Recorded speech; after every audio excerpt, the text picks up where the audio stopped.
말씀 우리 한번 보겠습니다. 신약 성경 사도행전 12장 1절로 17절에 있는 말씀입니다. 사도행전 12장 1절로 17절에 있는 말씀입니다. 저와 여러분이 한 절씩 교독하도록 하겠습니다.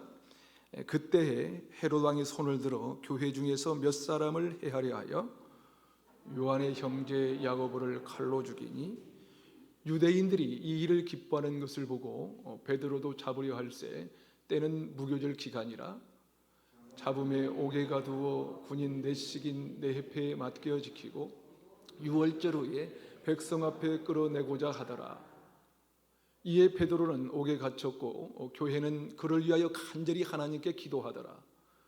헤롯이 잡아 내려고 하는 그 전날 밤에 베드로가 두 군인 틈에서 두 쇠사슬에 매여 누르 자는데 파수꾼들이 문 밖에서 옥을 지키더니 호련히 주의 사자가 나타나매 옥중의 광채가 빛나며 또 베드로의 옆구리를 깨쳐 이르되 급히 일어나라 하니 쇠사슬이 그 손에서 벗어지더라.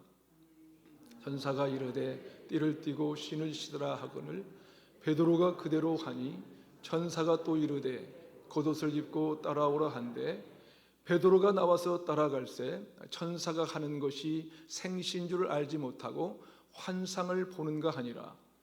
이외 첫째와 둘째 파수를 지나 시내로 통한 세문에 이르니 문이 저절로 열리는지라. 나와서 한 거리를 지나매 천사가 곧 떠나니라.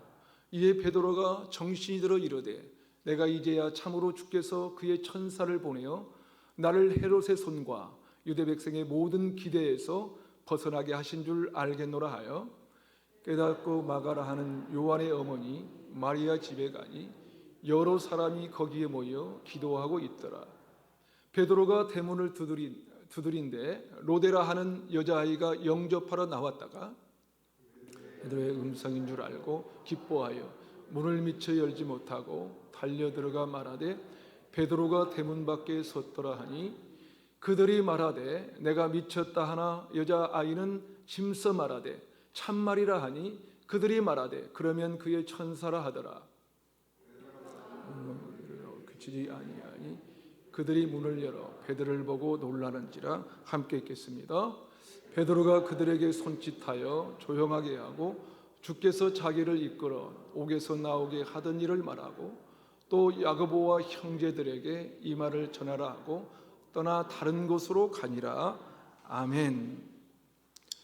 하나님께서 부족한 종을 통하여 이곳에 루야교회를 설립하게 하시고 루야교회가 이 시대의 사도행전적 교회가 되었으면 좋겠다는 마음을 주셔서 계속해서 사도행전을 통해 말씀을 나누고 있는데요, 설립 1주년을 맞아주시는 말씀이 오늘 본문입니다. 한때 한국교회 성도들은 물론 믿지 않는 사람들까지 수많은 사람들이 이 교과서처럼 읽었던 이 베스트셀러가 있는데요, 바로 조엘 오스틴 목사님의 긍정의 힘이라는 책이죠.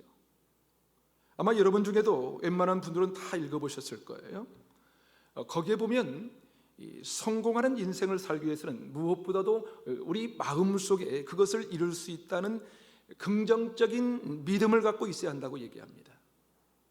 다시 말해서 생각하는 대로 이루어지고 믿는 대로 된다는 것이죠.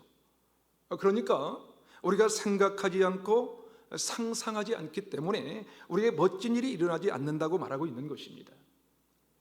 여러분, 이 책에서 주시는 메시지가 무엇입니까? 우리가 마음으로 생각하고 상상하는 대로 이루어진다는 거예요. 그렇다면 정말 인생이 그렇습니까? 여러분이 생각하는 대로, 내가 상상하는 대로 인생이 되던가요? 아니죠. 우리의 생각과 상상대로 안 되는 것이 훨씬 많은 것 같습니다. 저도 교회 개척을 하려고 얼마나 많은 생각을 하고 상상을 했겠습니까? 수많은 상상을 했습니다. 아니, 생각과 상상뿐이겠어요? 기도하면서 세워질 교회에 대한 꿈을 꾸었었죠. 그러나 솔직히 말씀드리면 제가 원하고 상상하는 대로 된 것은 하나도 없습니다. 이사야 55장 8절에 내 생각과 너희의 생각이 다르며 내 길은 너희 길과 다르다고 말씀하신 것을 절감하고 있습니다. 확실한 것은요, 역시 하나님의 생각은 이 부족한 종의 생각과는 비교할 수 없을 만큼 높은 것을 알게 하셨고요, 주님의 길은 우리의 길과 비교가 안 될 만큼 높은 것을 날마다 경험하고 있다고 해도 과언이 아닐 것입니다. 사실 우리 기독교인은 긍정적인 세계관으로 사는 사람들을 생각해요. 하지만 그것이 내가 상상하고 꿈꾸는 모든 것이 이루어진다는 것을 의미하는 것은 아닙니다. 많은 그리스도인들이 좋아하는 성경 구절이 있죠. 뭐가 있습니까? 빌립보서 4장 13절입니다. 무슨 말씀이죠? 우리 다 같이 한번 읽어볼까요? 시작. 내게 능력 주신 자 안에서 내가 모든 것을 할 수 있느니라. 많은 사람들이 이 말씀을 암송하고 있는데, 암송하는 의도는 무엇입니까, 여러분? 뭐예요? 그래, 하나님께서 나에게 능력 주시면 나는 뭐든지 할 수 있어. 나는 할 수 있어. 그런데 이 구절의 문맥을 살펴보면 그런 메시지가 아니에요.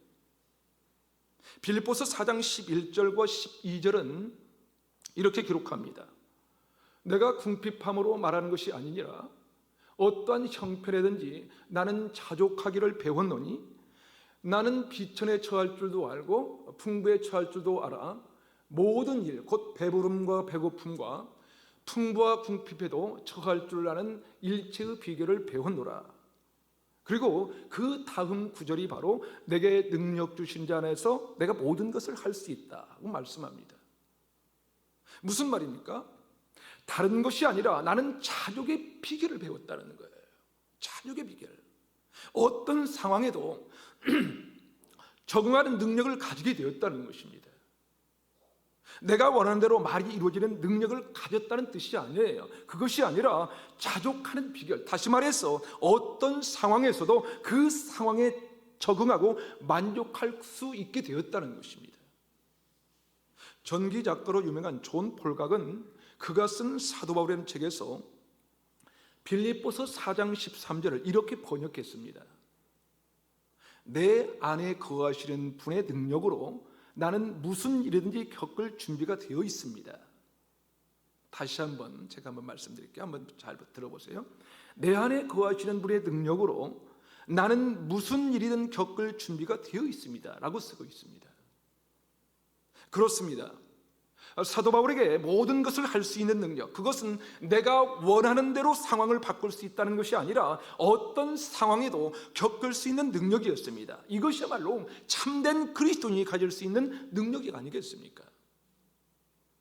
오늘 본문에 바로 그 능력을 가진 이 두 사람을 소개하고 있습니다. 바로 예루살렘 교회와 그 교회 지도자인 베드로와 야고보입니다. 오늘 보면 사도행전 12장 1절을 보면 이렇게 기록합니다.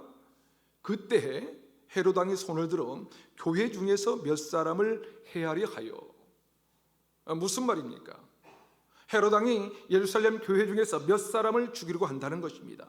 왜 죽이려고 했을까요? 당시 헤롯은 예수님이 태어나던 시절 헤롯 대왕의 손자인 헤롯 아그리파 1세였는데요, 그는 유대인이 아닌 이두메인이었습니다. 이두메인은 이삭의 쌍둥이 아들 에세의 후손인데요, 그들은 자신들도 아브라함의 후손이라고 생각했지만 유대인들에게 그들은 이방일 뿐이었어요. 이런 역사적 배경 속에서 유대인의 왕으로 있던 헤롯 아그리파 1세는 이 무교절 기간 유월절에 몰려드는 이 유대인들의 그 밀란을 일으킬까 봐 두려워했습니다. 그래서 친유대 정책으로 기독교인 중에 몇 사람을 죽이고 그들에게 환심을 사면 통치하기가 쉬울 거라고 생각한 것입니다. 그래서 헤롯이 예루살렘 교회의 가장 독보적인 그 지도자 야고보를 죽입니다. 그것을 본 유대인들이 어땠을까요? 3절은 이렇게 기록하고 있습니다. 3절을 우리 다 같이 한번 읽어볼까요? 함께 읽겠습니다. 시작. 유대인들이 이 일을 기뻐하는 것을 보고 베드로도 잡으려 할세 때는 무교절이 기간이라. 헤롯이 야고보를 죽이는 것을 보고 유대인들이 어떻습니까? 너무 좋아하는 거예요. 너무너무 좋아합니다. 그러자 헤롯은 예수님의 수제자인 베드로를 죽이면 내 인기가 하늘을 찌르겠구나 생각하고 베드로도 죽이려고 한 것입니다. 그런데 마침 무교절 기간이었어요. 무교절은 잔치 기간이라서 형을 집행할 수가 없었습니다. 그래서 어떻게 합니까? 베드로를 잡아서 옥에 가두게 됩니다. 그런 헤롯 왕으로 인해서 교회와 그리스도인들에게 고난은 끝이 없었습니다. 스데반의 죽음으로 시작해서 고난은 시작이 되었고 견딜 수 없는 핍박이 가해졌던 것입니다. 그래서 많은 형제자들이 곳곳으로 흩어져 버렸고 설상가상으로 흉년까지 든 것입니다. 그야말로 아무런 희망도 품을 수 없는 그런 상황이 되어버렸습니다. 보통은 이런 상황이면 어떻게 하죠? 하나님 왜 이러십니까? 하나님 도대체 왜 이러십니까? 지금까지 내가 주님을 위해서 그렇게 열심히 일을 했는데 핍박이 도대체 언제쯤 끝나게 될까요? 이렇게 항변하지 않을까요? 하지만 본문은 그들이 그런 상황 속에서도 하나님을 원망하거나 낙심했다는 내용이 없습니다. 오히려 그들은 그런 상황 속에서도 기도하며 견뎌냈고 베드로는 기적적으로 풀려나서 계속해서 복음의 증인으로 살았다고 기록하고 있습니다. 여러분 놀랍지 않습니까?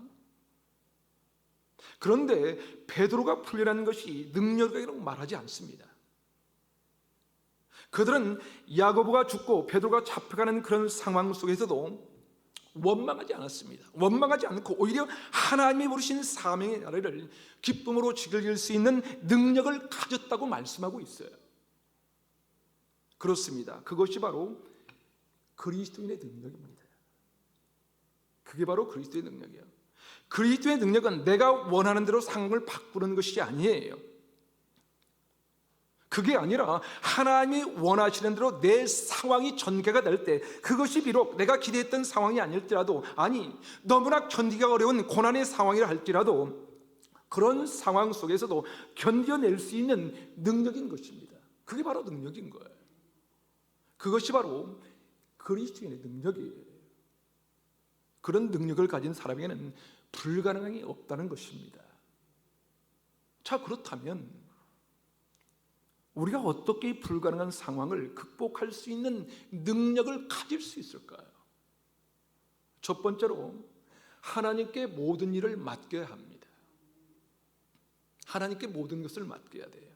여러분, 우리가 상상이 어려운 고난이 찾아올 때 보이게 되는 반응은 이 두 가지가 있습니다. 그것은 바로 두려움과 불안이에요. 사실 미치지 않고서 어찌 죽음을 앞두고 두려움에서 자유할 사람이 어디가 있겠습니까? 그런데 베드로는 어떻습니까? 6절은 이렇게 기록하고 있습니다. 6절을 우리 다시 한번 읽어볼까요? 함께 읽겠습니다. 시작. 헤롯이 잡아내려고 하는 그 전날 밤에 베드로가 두 군인 틈에서 두 쇠사슬에 매여 누워졌는데 파수꾼들이 문 밖에서 옥을 지키더니, 자, 베드로가 지금 뭐 하고 있다고요? 누워서 잠을 자고 있대요. 누워서. 어디에서 잠을 자고 있습니까? 호텔입니까? 아니죠. 아주 불편한 감옥이었어요. 그것도 베드로 한 사람에게 네 사람을 붙여줬습니다. 네 사람을 붙였는데 두 사람은 감옥문 앞에서 지키고 두 사람은 베드로의 양팔에 쇠사를 묶여서 함께 행동하게 된 거예요. 그러니 얼마나 불편하겠습니까, 여러분? 게다가 믿는다고 두려움과 불안이 없는 게 아니잖아요. 그렇죠? 야고보가 죽은 직후 잡혀갔던 베드로는 얼마나 불안했을까요? 얼마나 두려움이 있을까요? 헤롯이 베드로를 죽이고자 하는 바로 전날 밤이었거든요. 내일이면 죽는 것입니다. 야고보처럼 참수형을 당할 수밖에 없었어요. 그런 상황에서 어떻게 잠이 들 수 있는 것일까요? 더 황당한 것은 얼마나 깊이 잠들었으면 주의 사자가 그를 깨울 때, 7절에 보니까 뭐라고 합니까? 옆구리를 쳐서 깨울 때에 일어났다는 것이죠. 여기서 옆구리를 쳐, 이 옆구리를 쳐라는 단어의 원문을 보면 살짝 치자는 뜻이 아니에요. 세게 때리다예요. 세게 때리다는 의미인 파타소, 이 파타소라는 단어가 사용됐거든요. 그러니까 베드로가 그 정도로 깊이 잠들었다는 것입니다. 오늘 보면 8절은 이렇게 기록하고 있습니다. 천사가 이르되 띠를 띠고 신을 신으라 하거늘 베드로가 그대로 하니 천사가 또 이르되 겉옷을 입고 따라오라 한대. 천사가 어떻게 했다고 합니까? 천사가 이르되 띠를 띠고 신을 신으라 한 것입니다. 그러니까 베드로는 두려움에 떨다가 잠이 든 것이 아니었어요. 그렇죠? 겉옷을 벗고 허리띠와 신발까지 벗은 채, 그러니까 마치 감옥이 자기 집안 안방처럼 자고 있었던 거예요. 아니, 어떻게 그럴 수 있었을까요? 내일이면 죽을 텐데 어떻게, 그것도 불편한 감옥에서 어떻게 그렇게 편안할 수가 있었을까요? 그것은 바로 죽든지 살든지 모든 것을 주님께 맡겼기 때문이에요. 주님께 맡겼기 때문입니다. 그러기에 여러분, 성경이 말씀하는 믿는 자에게 불가능이 없다는 것은 내가 원하는 대로 된다는 그런 뜻이 아니에요. 다시 말해서 믿는 자에게 불가능이 없다는 것은 내가 어떤 상황이라도 받아들일 수 있다는 거예요. 어떤 상황이라도. 그러기에 불가능이 없는 삶을 살기 원한다면 내가 원하는 대로 사는 인생이 아니라 하나님께서 내 인생의 모든 상황을 맡겨드리는 거예요. 하나님께 맡겨드리는 거예요. 그렇습니다. 맡기는 것이 바로 그리스도의 능력이라는 것입니다. 베드로전서 5장 7절에서는 이렇게 말씀합니다. 우리 함께 한번 읽어볼까요? 시작. 너희 염려를 다 주께 맡기라. 이는 그가 너희를 돌보심이라. 아멘. 자, 그렇습니다. 불가능한 상황에서 우리가 할 수 있는 최선이 있다면 그것은 바로 전능하신 하나님께 그 상황을 맡기는 거예요. 상황을 맡기는 거. 전능하신 하나님, 나를 사랑하사 나를 위하여 독생자 예수 그리스도를 십자가에 내주신 하나님 아버지께서 나를 돌보신다는 확신 속에서 모든 것을 다 맡겨드리는 거예요. 베드로가 하나님께 다 맡겼기 때문에 그렇게 편안할 수 있었던 것입니다. 제가 계책을 해보니까요, 사실상 제가 할 수 있는 것이 아무것도 없더라고요. 저는 아무것도 없어요. 사람된 생각으로는 날마다 불안과 두려움 속에 살 수밖에 없습니다.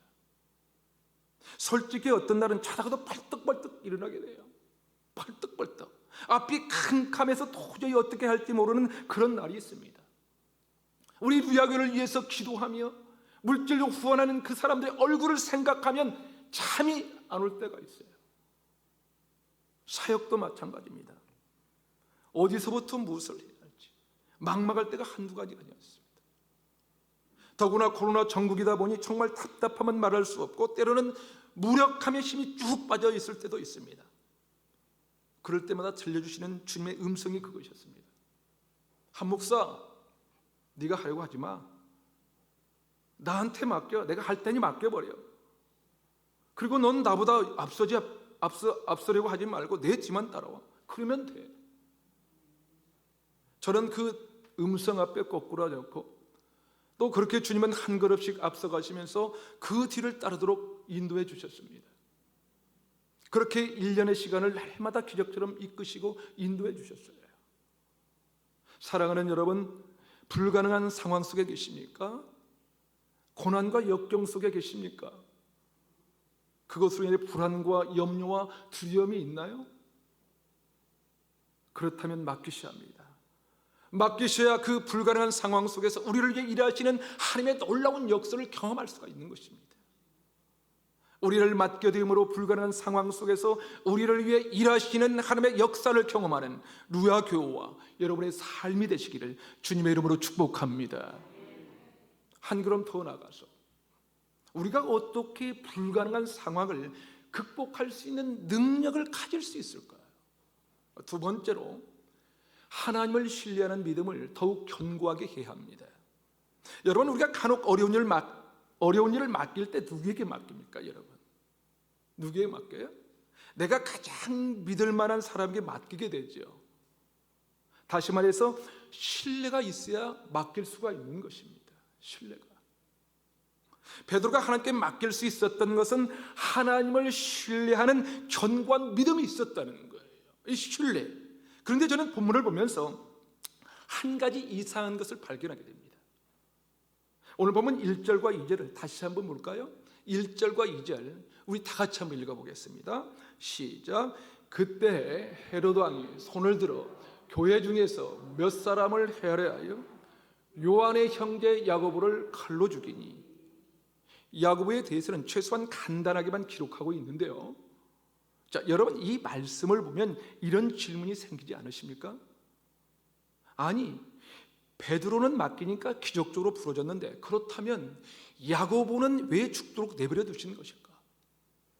왜? 사실 우리는 언제나 베드로처럼 되기를 바라지 않습니까? 그런데 여러분이 야고보라면 어떻게 하시겠어요? 야고보는 하나님께 맡기지 않았기 때문에 죽게 하신 것일까요? 아닙니다. 오히려 데려가도 좋을 만큼 야고보는 하나님을 온전히 신뢰하고 자신의 삶을 맡긴 사람이었습니다. 다시 말해서 죽든지 살든지 맡겨진 삶이었다는 거예요. 여기서 우리가 중요한 것을 발견할 수 있는데요, 그것은 맡긴다고 해서 다 우리의 뜻대로 되는 것이 아니라는 거예요. 내 뜻대로 된다는 것이 아니에요.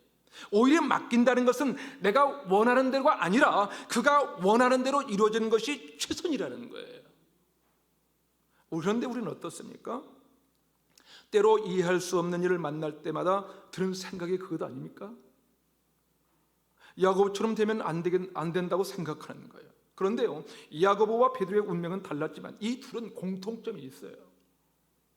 그것은 하나님을 신뢰했다는 것입니다. 다시 말해서 내가 당한 모든 일이 나에게 최선이다, 나에게 당한 모든 일이 나에게 최선이다라고 믿었다는 거예요. 이게 이 두 사람이 이 공통점이에요. 심지어 죽음까지도 하나님께서 허락하셨다면 그것이 나에게 최선이다라는 거예요. 최선이다 라고 하는 것을 믿는 것입니다. 그러니까 맡길 수 있는 것이지요. 다시 말해서 야고보는 믿음 없어서 죽임을 당하고 베드로는 믿음이 있어서 감옥에서 나올 수 있게 하신 것이 아니라는 거예요.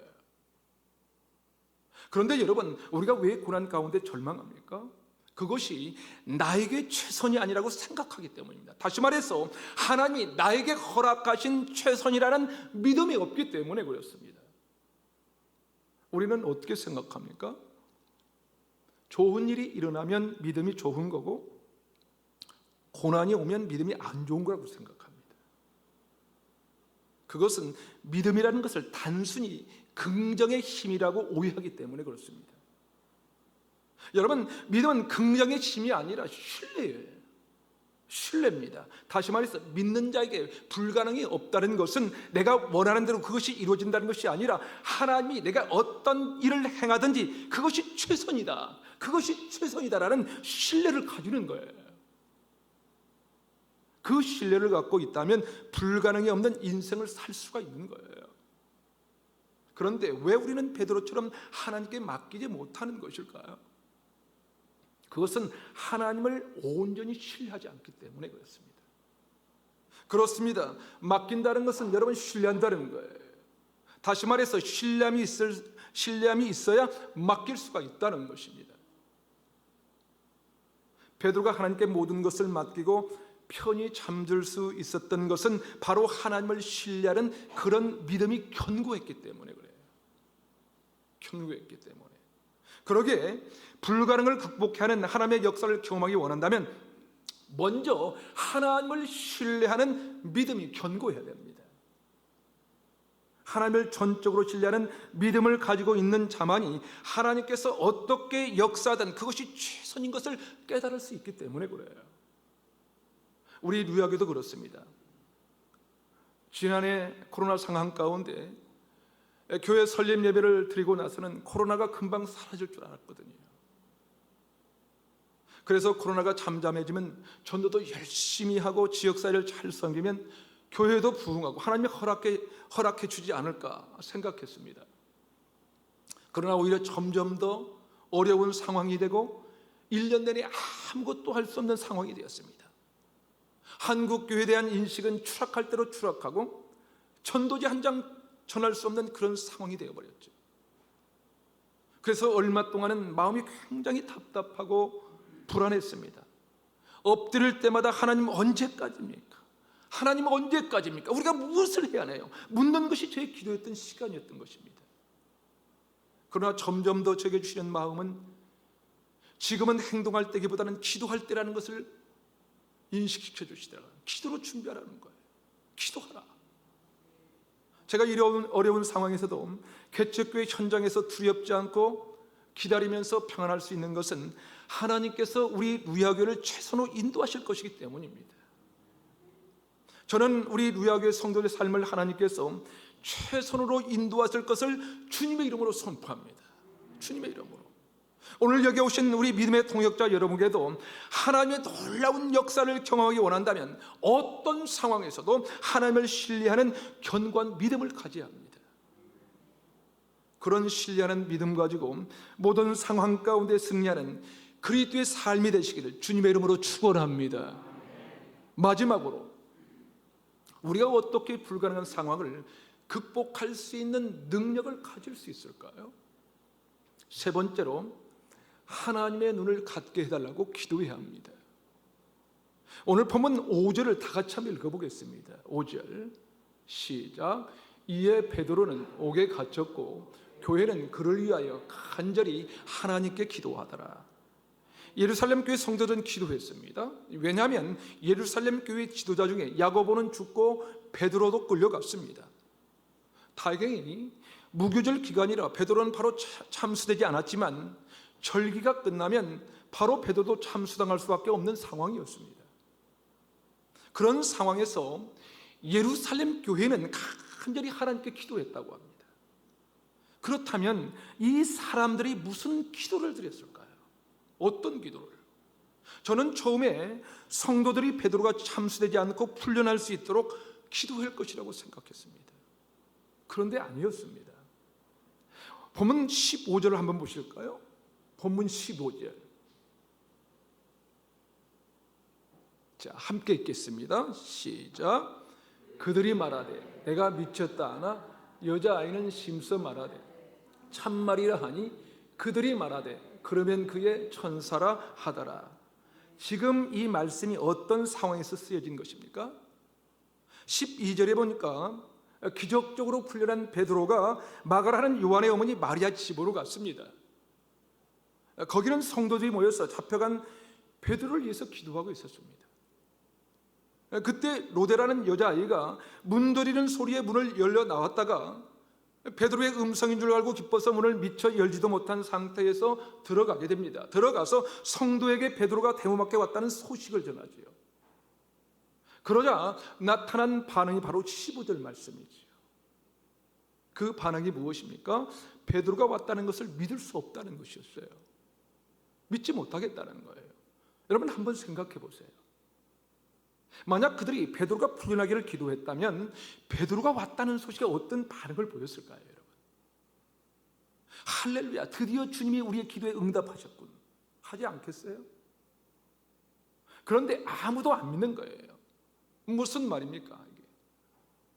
그것은 베드로가 풀려나기를 기도한 것이 아니라는 것입니다.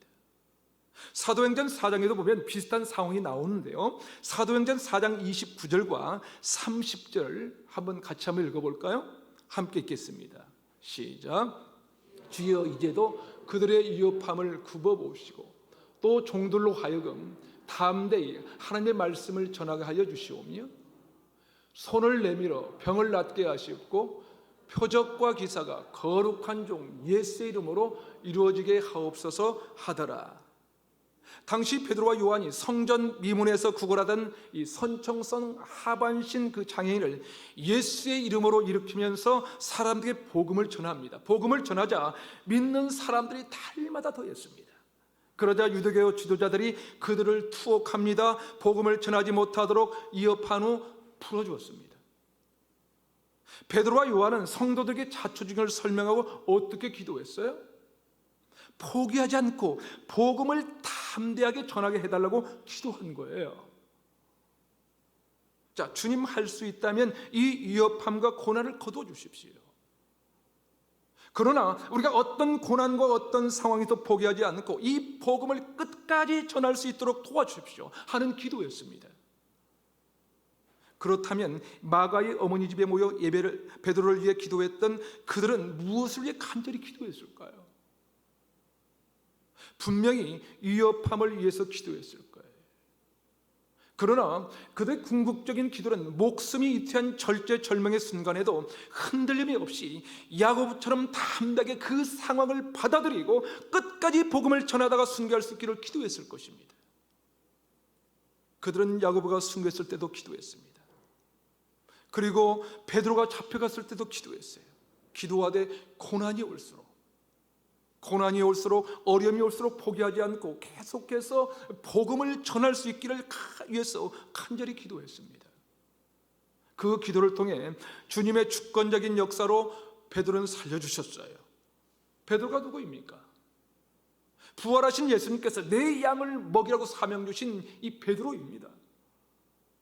다시 말해서 베드로는 예수님의 수제자답게 주님이 말씀하신 대로 초대교회 복음 전파를 위해서 굉장히 중요한 역할을 감당했던 사람입니다. 베드로를 통해서 복음이 전파가 되고 안디옥 교회 바울과 바나바를 파송하면서 이방인들에게도 복음을 전파하는 결정적인 사역들이 펼쳐지게 됩니다. 그렇습니다. 하나님의 주권적인 역사에서 하나님의 쓰시는 대로 감당하는 능력을 가지는 것이 바로 불가능을 가능케 하는 능력이에요. 그게 바로 능력입니다.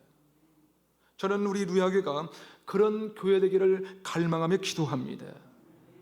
조엘 오스텐 목사가 말한 것처럼 우리가 상상하는 대로 이루어지는 것이 아니라 믿음은 바라는 것들이 실상으로 하는 구절에서 말하는 이 믿음은 내가 바라는 모든 것이 이루어지는 것이 아니라 그가 바라는 것이 이루어진다는 것을 믿고 주님의 눈으로 우리의 지금 상황을 바라보는 거예요.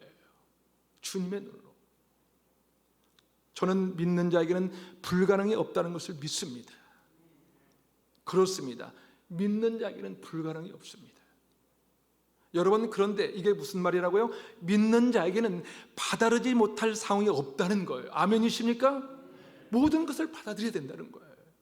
사실 개척교회에서 코로나 장면은 참 어려운 상황이에요. 어두운 터널을 지나고 있는 것 같은 이 광야의 시간이에요. 그러나 이것이 하나님께서 허락하신 상황이라면 이 상황을 통해서 역사하실 하나님을 신뢰함으로 맡겨드리는 것입니다. 참으로 감사한 것은 지난 1년 동안에 하나님께서 감동 주셔서 차원하는 마음으로 섬겨주시고 기도와 후원을 헌신해 주신 분들이 계셨음에 날마다 기적을 경험하면서 여기까지 달려왔음을 고백합니다. 부족한 종이 아니라 하나님께서 어떻게 교회를 세우시고 이끄시는지를 순간순간 때마다 일마다 경험하게 해주신 1년이었습니다. 계속해서 기도를 부탁드리는 것은 무엇보다도 부족한 종에게 주님의 안목을 주셔서 그 안목으로 세상을 보며 영혼을 바라볼 수 있도록 기도해 주시기를 바랍니다. 특별히 저희 루야교회가 하나님의 쓰시는 대로 감당하는 능력을 가지는 교회가 되도록 기도해 주십시오. 더불어서 우리에게 주어지는 어떤 상황에도 불가능을 가능케 하는 능력으로 날마다 승리하는 삶을 살아가는 저와 여러분이 되시기를 주님의 이름으로 간절히 축원합니다. 이 시간 우리 이렇게 기도하기를 원합니다. 먼저 우리 루야교회를 1년 동안도 지켜주시고 인도해 주셔서 감사합니다. 우리가 감사의 기도를 드렸으면 좋겠고요. 우리가 코로나 전국을 오래 지나면서 때로 무력감에 빠지고 변함없이 주를 신뢰하지 못했던 것을 용서해 주시옵소서. 원컨대 하나님 아버지, 우리에게 주어지는 어떤 상황에서도 주를 예배하는 신실한 믿음의 성도들이 되게 하옵소서. 불가능을 가능케 하시는 하나님의 능력을 날마다 경험하게 하시고 우리의 부족함도 연약함도 전능하신 주님께 맡겨드리오니 우리의 연약한 영혼을 통해서 일하여 주시옵소서. 무엇보다도 주를 신뢰하는 믿음을 더욱 견고하게 하여 주시고 우리에게 하나님 아버지의 마음과 영적인 안목을 주시옵소서. 저희 루야교회 하나님의 쓰시는 대로 감당하는 능력을 가지는 교회가 되게 하시고 우리에게 주시는 어떤 상황에도 불가능을 가능케 하는 능력으로 날마다 승리하는 삶을 살아가도록 인도해 주시옵소서. 우리 이 시간 한번 전능하신 주님의 이름을 한번 부르고 다 같이 한번 간절하게 오늘 주신 말씀을 생각하면서 한번 기도하겠습니다. 주여, 오 주님 참 감사합니다. 우리 루야교회를 1년 동안도 지켜주시고 인도해 주니 감사합니다. 감사의 기도를 드리게 되면 참 감사합니다. 아버지 하나님, 우리가 코로나 천국을 오래 지나면서 때로 무력감에 빠지게 되고 변함없이 주를 신뢰하지 못했던 것을 용서하여 주시옵소서. 주님 용서하여 주시옵소서. 원컨대 하나님 아버지, 우리에게 주어진 어떤 상황에서도 주를 예배하는 신실한 믿음의 성도들이 될 수 있도록 믿음을 더하여 주시옵소서.